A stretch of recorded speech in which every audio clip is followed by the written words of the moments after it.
Hello everyone and welcome back to your daily government and financial news update. In today's video, we'll be discussing Hurricane Ian and its disastrous effects. Other than that, we'll also be going over payment dates for Social Security beneficiaries and just how much of an increase they can expect to receive for 2023. And finally, we go over some updates in the stock market and Bitcoin.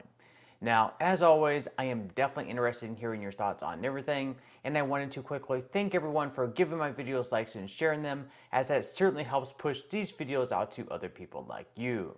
Okay, so the aftermath of Hurricane Ian has been just as sad as we could have ever expected, with the death toll currently at 87 people, a number that could possibly rise over the next few days. Now, currently, FEMA officials have launched a search and rescue effort, and since the storm struck, over 1,100 people have already been rescued, so that is the positive of all of this. Now, in Florida alone, there are still over 746,000 households and businesses without power on Sunday, which, if you know Florida, it gets super hot. So without being able to use air conditioning if you don't have a generator, it definitely gets pretty hot even during this time of year in October. Of course, a few days without AC pales in comparison when you realize the high death toll during the storm and also all the destruction that took place. I mean, just seeing the amount of people who lost their homes, their entire livelihoods, it's just completely devastating. Now, for those of you who were impacted by the storm or know someone who was impacted, make sure to take advantage of all the resources that are out there to help. And you can also apply for FEMA assistance online at disasterassistance.gov, or you can call them personally at 1-800-621-3362. And for those of you guys that lost your home or know someone who lost their home, or maybe it's just not in a livable condition right now, you may be eligible for reimbursement to stay in a hotel or get temporary rental housing. In addition to that, FEMA may also reimburse you on certain out-of-pocket expenses on certain major repairs, but these are only to meet your basic needs of your household, so these are the very basic things. It's not the things that maybe just aren't all that necessary. Now, some people have actually been criticizing Lee County officials where the largest death toll took place for issuing a late evacuation order.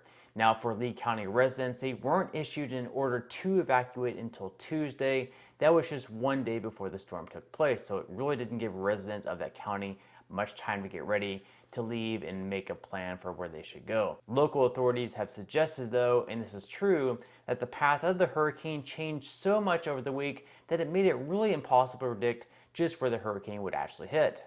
Every new track that was released, for example, seemed to push the hurricane further and further east and further south. So when Florida's Governor Ron DeSantis was asked about this narrative by CNN, this is what he had to say. Do you stand behind Lee County's decision to not have that mandatory evacuation until the day before the storm?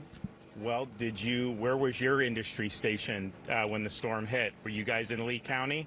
No, you were in Tampa. So that's, they were following the weather track, and they had to make decisions based on that. But, 72 hours, they weren't even in the cone. 48 hours, they were on the periphery. So you got to make the decisions the best you can. I will say, they delivered the message to people. They had shelters open. Everybody had adequate opportunity to at least get to a shelter within the county. But, a lot of the residents did not want to do that. I think probably for various reasons. Some people just don't want to leave their home, period. They're island people, whatever. But I think part of it was so much attention was paid to Tampa that I think a lot of them probably thought that they wouldn't get the worst of it. So, but they did. And I think it's easy to second guess them, but they were ready for the whole time and made that call when there was justifiable to do so. Some of their neighboring counties, though, did have mandatory evacuations before Tuesday. Well, right. But our neighboring, if you look at Tuesday morning, they had moved the track down. Models started showing it going to Sarasota, so they did that. I was in Sarasota that day with them when they were expanding some of their evacuations. Charlotte, I think, did the same thing either Monday night or Tuesday morning. But don't forget Sunday, 11 a.m. advisory, it was going to go to Taylor County in North Florida. And so, at some point you got to look to see kind of where this thing is going. So, I think that it's easy to say in hindsight, we had most of our supply station in the Tampa Bay area.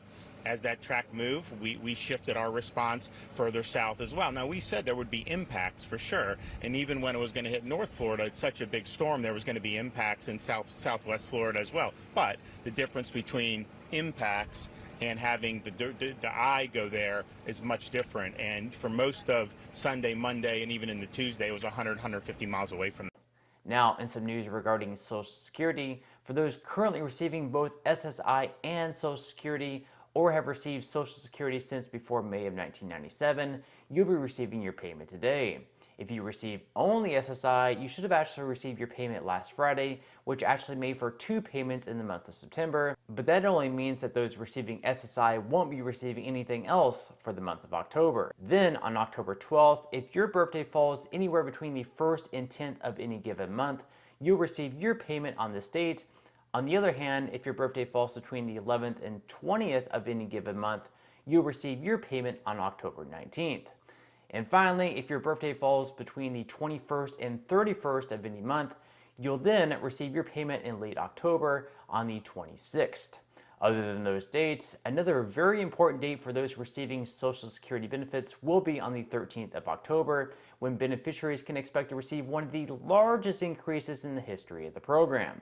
In September, the latest prediction by the Senior Citizens League was that the increase would be 8.7%, or an average increase of right around $144 per month. Over the past few months, even though inflation really hasn't improved all that much, these predictions have actually been on the decline, so I could honestly see this number be even lower when it is officially announced on the 13th of this month, perhaps coming in as low as 7.7% in the worst case scenario. So this say that it does come in at 7.7% as the official increase.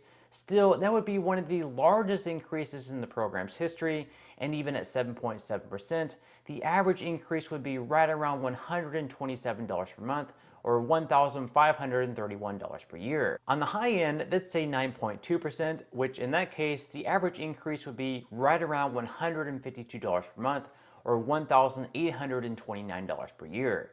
So with that said, I would say it's pretty reasonable to predict that when the official number does come out in October 13th, the average Social Security beneficiary can expect to receive an increase of anywhere between $1,531 on the low end to possibly as high as $1,829 on the high end. Again, these are just averages.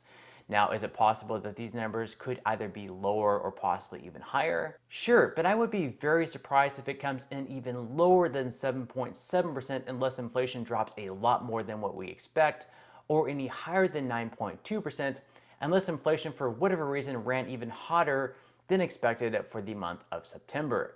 Of course, even though these increases will help a lot in keeping up with inflation, people receiving Social Security benefits will have to wait all the way until next year in 2023 to receive them, which really is sort of unfair that they can't just start seeing the increase next month in the month of November. Also, another problem with this increase is that lower income beneficiaries, specifically those on SSI benefits, may now see reduced benefits in other areas such as SNAP benefits, rental assistance, and other programs. But again, we should see that increase announced in just 10 days, and then after that announcement, be checking your mailbox every single day over the next couple of months, because in the month of December, you should be receiving your official letter in the mail giving you more details about your personal benefit rate for 2023, and you should also be able to see all this information online as well.